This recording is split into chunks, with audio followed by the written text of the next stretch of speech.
मायच्यानं कुणाचा नाद करा पण परभणीचा नाद करू नका. संपल्याला आंदोलन जिवंत करण्याची ताकद जर कुणात आहे तर ती परभणीवाल्यामध्ये हे तुम्ही दाखवून दिलं. आणि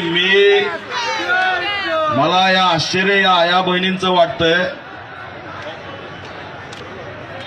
की या जवळपास गौतम नगरचे किती जण आहेत? हात वर करा. सगळे गौतम नगर आहे. आता हे गौतम नगरच्या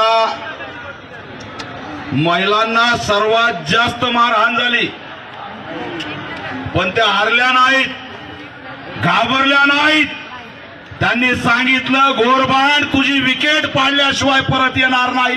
या जिगरबाज आमच्या रमाईच्या लेखी. म्हणून आली रे आली गोरबाण, आता तुझी बारी आली. सोडायचं नाही.